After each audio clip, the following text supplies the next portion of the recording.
Session के साथ ही किसानों का जंतर मंतर पर एहतजाज हो रहा है। रोजाना किसान जंतर मंतर पर ज़रे क़वानीन के मनसूखे का मुतालबा करते हैं।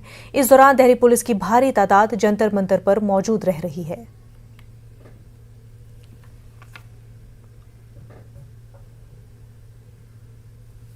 रोजाना की तरह आज फिर सिंघू बॉर्डर से किसानों की जो पलटन है वो जंतर मंतर पर पहुंच गई है। 200 किसान हमेशा जंतर मंतर पर पहुंच रहे हैं और यहां पर चल रही है किसान संसद की कार्यवाही।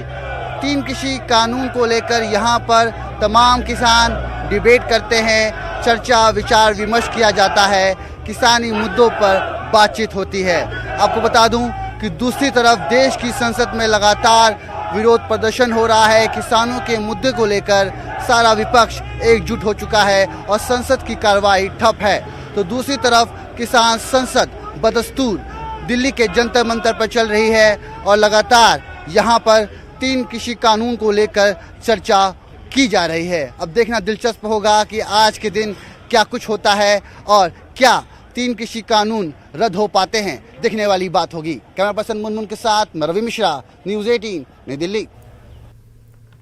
तो आपको बता दें कि किसानों का आंदोलन जारी है। 8 महीने से ज़्यादा का वक्त गुजर चुका है। पिछले साल नवंबर से किसानों का आंदोलन जारी है और ये आंदोलन इसीलिए कि ज़रे क़वानीन को मनसूख किया जाए। 3 ज़रे क़वानीन जो कि किसान मानते हैं कि किसान मुखालिफ है, लेकिन सरकार का ये कहना है कि ये किसान के मफाद के लिए है, किसान की ही अच्छे के लिए है। लेकिन किसान अपने मुद्दे पर डटे हुए हैं और एक बार फिर जो है किसान आंदोलन तेज होता हुआ दिखाई दे रहा है। जंतर मंतर पर रोजाना एहतजाज हो रहा है।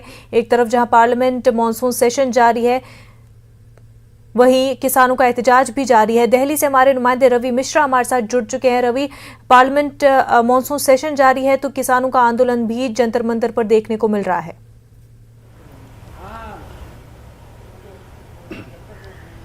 जी बिल्कुल मर्जा, देखिए साफ तौर पर किसानों का ये जो आंदोलन है अब दिल्ली तक पहुंच चुका है। कई दिनों के बाद, कई मशक्क़त के बाद किसानों को परमिशन मिली और लगातार आज 7वां दिन है जो किसान हैं वो दिल्ली के जंतर मंतर पर रोज़ाना सिंघू बॉर्डर से 200 की संख्या में पहुंच रहे हैं। और आज सुबह भी तकरीबन 11 बजे जो किसानों की जो पलटन है वो 200 की संख्या में जंतर मंतर पहुंची है और जहां 11:15 बजे के बाद किसान संसद का आगाज़ हो गया है। किसान संसद में साफ तौर पर जिस तरीके से संसद में कार्रवाई की जाती है, ठीक उसी प्रकार किसान संसद में भी कार्रवाई की जा रही है। आपको बता दूं कि बाकायदा एक डिप्टी स्पीकर, एक स्पीकर नियुक्त किया जाता है और जो किसान होते हैं वो एक सांसद की भूमिका में वहां बैठते हैं और जिस तरह एक सांसद संसद के पटल पर अपनी आवाज़ बुलंद करता है, ठीक उसी तरह जो किसान जो संसद लग रही है उसमें भी तमाम किसानों की आवाज़ बुलंद कर रहे हैं। और तीनों कृषि कानून पर बात करें, कमर्शियल जो अमेंडमेंट एक्ट है उसको लेकर बात करें जो MSP है उस मुद्दे को लेकर भी कहीं ना कहीं चर्चा होती रहती है। कॉन्ट्रैक्ट फार्मिंग जैसा एक मुद्दा है, तमाम मुद्दों पर बहस की जा रही है। वहीं दूसरी तरफ जंतर मंतर से 500 से 600 मीटर की दूरी पर देश की संसद भवन है, जहां पर लगातार पिछले 8 दिनों से संसद में हंगामा चल रहा है। जो विपक्ष है, जो सांसद हैं, वो किसानों की आवाज़ बुलंद कर रहे हैं और संसद हमेशा हंगामे की भेंट चढ़ता नजर आ रहा है।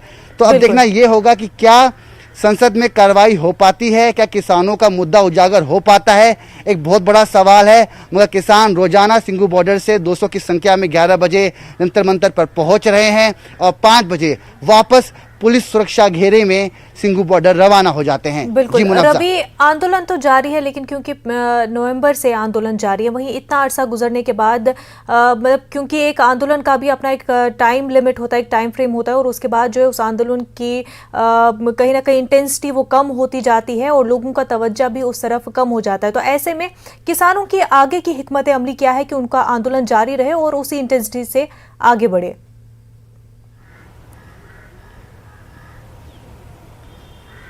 जी बिल्कुल, देखिए इतिहास के पन्ने अगर खंगाले जाएंगे तो ये जो आंदोलन है एक बड़ी भूमिका में स्पष्ट रूप से सबको नजर आएगा, क्योंकि इस आंदोलन में 500 से ज़्यादा लोगों ने अपनी जान गंवा दी है।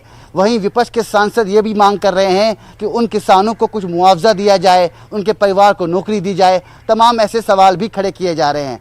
वहीं किसानों का कहना है 8 महीने नहीं कई साल भी अगर लगेंगे तो किसान यूं ही बदस्तूर अपना आंदोलन जारी रखेंगे, चाहे कुछ भी स्थिति हो।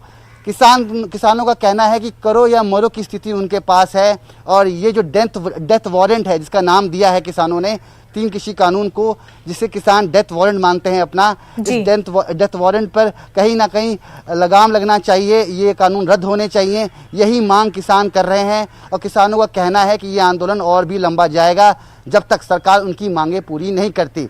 वही देखना ये होगा कि क्या सरकार और किसानों के बीच में जो बातचीत की जो सिलसिला है, जो थम सा गया था, क्या वो दोबारा सुचारू रूप से चालू होता है।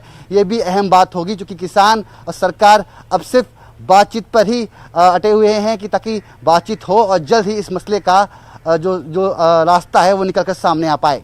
बिल्कुल, क्या किसानों के साथ सरकार की अब बातचीत होगी और कब तक ये आंदोलन जारी रहेगा, साथ ही साथ पार्लियामेंट सेशन में क्या इस मुद्दे पर बात होगी, वो देखने वाली बात है।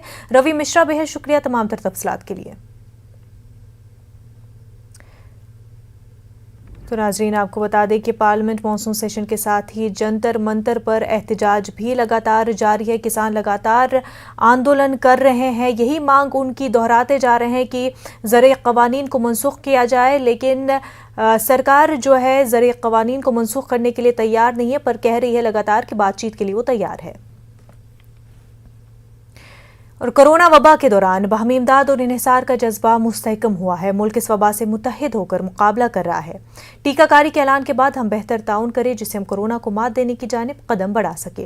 नेटवर्क 18 इस मुहिम हर कदम पर आपके साथ रहेगा। जब तक सभी महफूज नहीं होते तब तक कोई भी महफूज नहीं होगा, और इसी सोच की बुनियाद पर हमारी मुहिम संजीवनी का मकसद ये यकीनी बनाना है कि वैक्सीन पाना सभी हिंदुस्तानियों का हक है।